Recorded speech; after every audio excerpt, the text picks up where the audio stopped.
வணக்கம் நண்பர்களே, இன்னைக்கு எங்க வீட்டு கிச்சன்ல நாம என்ன பண்ண போறோம், சமைக்க போறோம் அப்படின்னா சிக்கன் உப்பு கறி.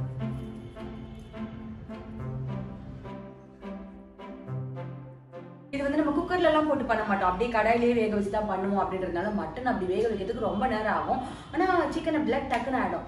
இன்னொரு விஷயம், நான்வெஜ் நம்ம எடுத்துக்கிட்டோம்னாலே நம்ம வந்து கரம் மசாலா தூள், சீரகத்தூள், சோம்பு தூள், அந்த தூள் இந்த தூள் எக்கச்சக்கமா போடுவோம். ஆனா இதுல அப்படிலாம் கிடையாது. வெறும் காஞ்ச மிளகா தான். நல்லா சும்மா காரமா சாப்பிடணும், பெருசா மசாலாலாம் இல்லாம அப்படின்னா நான் வந்து சிக்கன் உப்பு கறி எடுப்பேன். உப்பு கறினாலே கண்டிப்பா அதுக்கு நம்ம சின்ன வெங்காயம் தான் யூஸ் பண்ணணும். சின்ன வெங்காயம் கூட வந்து முழுசா யூஸ் பண்ணாதான் அது நல்லா இருக்கும் சாப்பிடும்போது. நீங்க வந்து சின்ன சைஸ் வெங்காயமோ இல்ல ஒரு மீடியம் சைஸ் வெங்காயமோ எடுத்துக்கோங்க. ரொம்ப பெருசா தான் இருக்குன்னா அது வேணா நீங்க கொஞ்சம் கட் பண்ணி எடுத்துக்கலாம். நான் பாத்தீங்கன்னா 1/2 கிலோ சிக்கனுக்கு ஒரு 30-35 சின்ன வெங்காயம் உரிச்சு வச்சுட்டு இருக்கேன். அதே மாதிரி ஒரு 2 பல்லு பூண்டு உரிச்சிருக்கேன். காஞ்ச மிளகா தான் ரொம்ப ரொம்ப முக்கியம். நான் ஏற்கனவே சொன்ன மாதிரி அந்த உப்பு கறியோட டேஸ்டே பார்த்தீங்கன்னா பேர் தான் இது உப்பு கறியை தவிர இது செம்ம காரம். அப்படி வாயில் வச்சோம்னா சுருணும், அப்படியே உச்சி மண்ணில காரம் போய் தாக்கும். ஆனால் அதான் இதோட ஸ்பெஷாலிட்டி. ஸோ நான் வந்து ஒரு 20-25 காஞ்ச மிளகாய் எடுத்துட்டு இருக்கேன். நான் நீட்ட மிளகாய் எடுத்துட்டு இருக்கேன். குண்டு மிளகாய் இன்னும் காரமா இருக்கும். அதனால விவரம் தெரிஞ்சவங்க குண்டு மிளகாய் எடுக்கிறீங்கன்னா வந்துட்டு இன்னும் நம்பர் வந்து கம்மி பண்ணிக்கோங்க. இதுலயும் பாத்தீங்கன்னா ஒரு சிலர் அப்படியே உள்ள இருக்கிற விதைங்களோட போடுவாங்க. நான் கொஞ்சம் விதையை எடுத்துட்டு வெறும் இந்த அவுட்டர் இது மட்டும் போட போறேன், காஞ்ச மிளகாய் மட்டும் போட போறேன். அது நம்ம இப்ப ஃபர்ஸ்ட் எடுத்து பண்ணிக்கலாம்.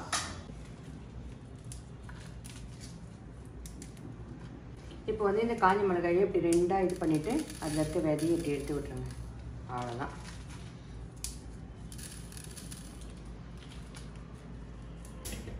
இதே மாதிரி நார்மலாகவே வந்து சிக்கன் நம்ம வந்து நல்லெண்ணெயில் சமைக்கிறது தான் நல்லது.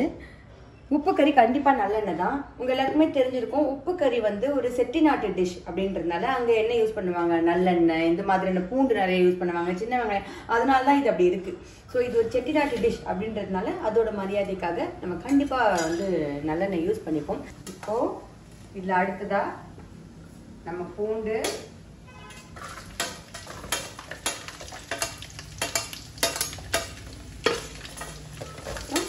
ஊற்றி வச்சுட்டு சின்ன வெங்காயத்தை சேர்க்கணும்.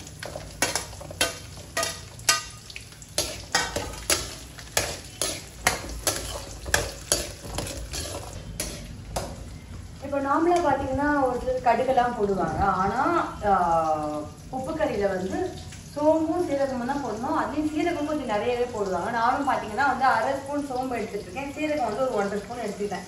அது நல்லா இருக்கும் ஒரு மாதிரி. இந்த பூண்டும் சின்ன வெங்காயமும் நல்லா வதங்கணும்.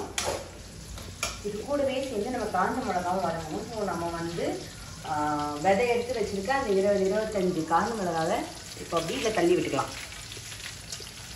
கொஞ்சம் கொஞ்சம் விதை இருக்கு, சேர்த்துக்கோப்பா. அதையும் மிக்ஸ் பண்ணுங்க.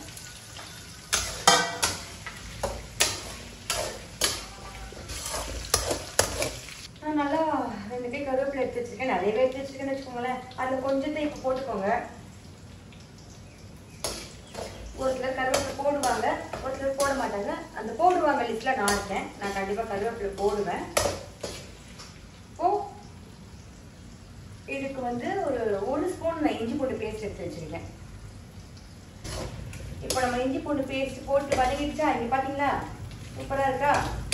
இப்போ இந்த ஸ்டேஜ்ல நம்ம சிக்கன் எடுத்துக்கலாம். நான் ஒரு 1/2 கிலோ சிக்கன் எடுத்துட்டு இருக்கேன். நல்லா மஞ்சள் போட்டு கழுவிருக்கேன். நல்லா மஞ்சள் நமக்கு தேவைப்படும். குட்டி குட்டி பீஸா இருக்கு பாத்தீங்களா? இது வந்து நீங்க கடையில வந்து உப்பு கறிக்குன்னு சொல்லிட்டீங்கன்னா அவங்க நல்லா குட்டி குட்டி பீஸா போட்டு கொடுத்துடுறாங்க. ஸோ அந்த மாதிரி சொல்லி வாங்கிக்கோங்க. அதுதான் குட்டி குட்டி பீஸா கிடைச்சிடும். பெருசா போட்டு உப்பு கறி போட்டா சாப்பிட்டா நல்லா இருக்காது. ஏன் தெரியுமா? இந்த காரம், இந்த நம்ம போட மஞ்சள் இதெல்லாம் வந்துட்டு அப்படி கொஞ்சம் கொஞ்சமா இறங்கும். ஸ்லோவா தான் நம்ம இதை குக் பண்ண போறோம். இதை குக் பண்றதுக்கு வந்து நமக்கு கொஞ்சம் பொறுமை தேவை. சிக்கன் 20 நிமிஷத்துல வெந்துடும், 20 நிமிஷம் பண்ணிடுவோம் அப்படின்னா கூட இதை கொஞ்சம் சிம்ல வச்சுட்டு நம்ம மெதுவா குக் பண்ணதான் அதுக்கான டேஸ்ட் வரும். ஓகேவா? ஸோ இப்போ இந்த சிக்கனை நம்ம இதை சேர்க்க போறோம்.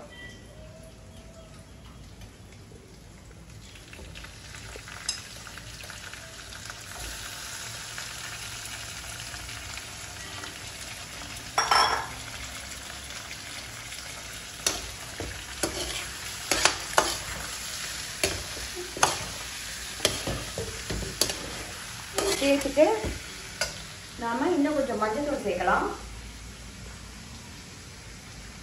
உப்பு கறியில வந்து இந்த மஞ்சள் வாசம், அந்த சீரக வாசம், அந்த காஞ்ச மிளகாய் வாசம் தான் ரொம்ப முக்கியம். உப்பு கறி அப்படின்னு சொல்லிட்டு உப்பு போடலாம், எப்படி மறக்கக்கூடாது, நம்ம உப்பு போட்டுலாம். உப்பு தேவையான அளவு பார்த்துக்கோங்க.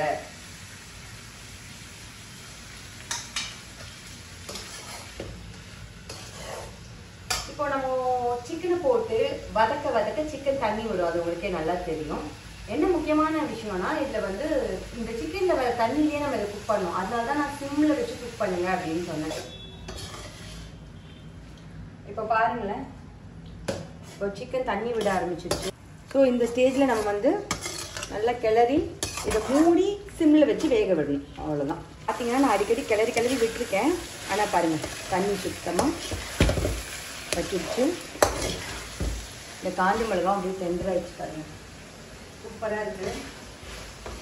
நம்மளோட சிக்கனும் ரெடி ஆகிடுச்சு. தெரியுதா? இந்த மேட்ரே வந்து இந்த சின்ன வெங்காயம், இந்த பூண்டு, இந்த மசாலா தான்.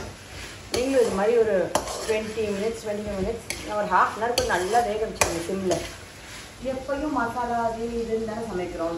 எனக்காவது இந்த மாதிரி ஊர் சைடில் போய் சாப்பிடுவோம் இல்லையா, அந்த மாதிரி சமைச்சு சாப்பிட்றது ஸ்பெஷலாக இருக்கும். ஒன்றுமே வேணாம், வெறும் ரச சாதம் சிக்கன், தயிர் சாதம் சிக்கன் அப்படிங்கும்போது இந்த மாதிரி வச்சுக்கிட்டோன்னா கூட வந்து காரமாக இந்த சிக்கன் வந்து அப்படியே சூப்பராக தூக்கி கொடுக்கும். ரச சாதத்தையும் வந்து ஒரு ஸ்பெஷல் சாப்பாடு ஆகிடும்.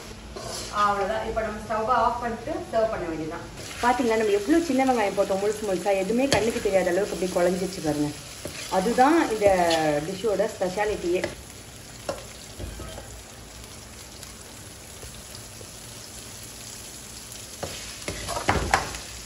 இப்போ நான் பவுல் எடுத்து வச்சிட்டேன், ஸ்டவ் ஆஃப் பண்ணிடலாம்.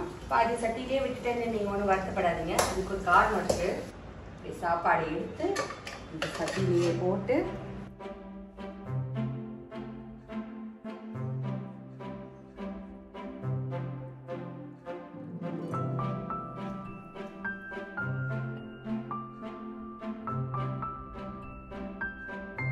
நம்ம அப்படியே சட்டிலேயே பிசைஞ்சு அப்படியே அடுப்படியிலேயே அப்படி சாப்பிடணும். அதுக்கு ஒரு தனி டேஸ்ட் இருக்குங்க. அப்படியே சாப்பிட்றது இருக்கு பாருங்க, அது செம்ம. என் பசங்களுக்கு இது ரொம்ப பிடிக்கும், அவங்க ஸ்கூல்ல இருக்கு. அதனால இப்போ இதை நானே சாப்பிட போறேன்.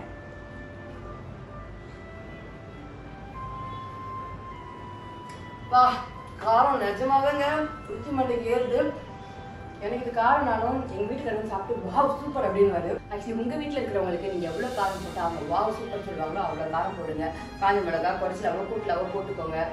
இல்லை நீங்கள் ஒரு சிலர் விதை யூஸ் பண்ணுவாங்க, விதை யூஸ் பண்ணுற மாதிரி பண்ணியும் சமைக்கலாம். சமைச்சு பார்த்துட்டு வீட்டில் கொடுத்துட்டு அவங்க என்ன சொன்னாங்க, எப்படி இருந்துச்சு, நீங்கள் எவ்வளோ காரம் போட்டீங்க அப்படின்றதுலாம் எனக்கு சொல்லுங்கள். நான் வெயிட் பண்ணிட்டு இருப்பேன். இணைந்திருந்த நண்பர்களே தொடர்ந்து பயணிப்போம்.